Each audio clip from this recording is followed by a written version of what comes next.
নমস্কার বন্ধুরা, তো চলো আজ একটা রেসিপি শেয়ার করি তোমাদের সাথে। তো দেখো, কড়াই বসিয়ে দিয়েছি আর তেলও গরম হয়ে গেছে। এর মধ্যে আলু আর পেঁয়াজ টুকরো করে কেটে রেখেছিলাম, সেগুলো এক এক করে দিয়ে দিলাম। আর এটা দেখতে পাচ্ছ, এটা কি বলো তো? এটা হচ্ছে মাছের তেল পটকা আর মাছের ডিম।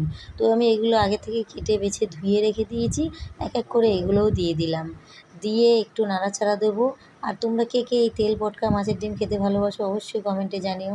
তো এক এক করে দেখো আমি গুঁড়ো মশলা দিয়ে দিচ্ছি। এখানে দিলাম নুন, এরপরে দেব হলুদ, এরপরে দেব আদা আর লঙ্কা বাটা। তো তোমাদের এই রান্নাটা কেমন লাগে, আর কে কে তেল পটকা এইভাবে খেতে ভালোবাসো অবশ্যই কমেন্টে জানিও। আমরা তো এইভাবেই রান্না করে খাই। তো দেখো, সব কিছু দিয়ে ভালো করে কষিয়ে নিলাম।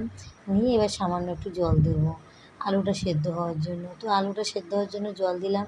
এবার একটু ঢেকে দেবো। দিয়ে দেখো, কটা কাঁচা লঙ্কা দিয়ে দিলাম।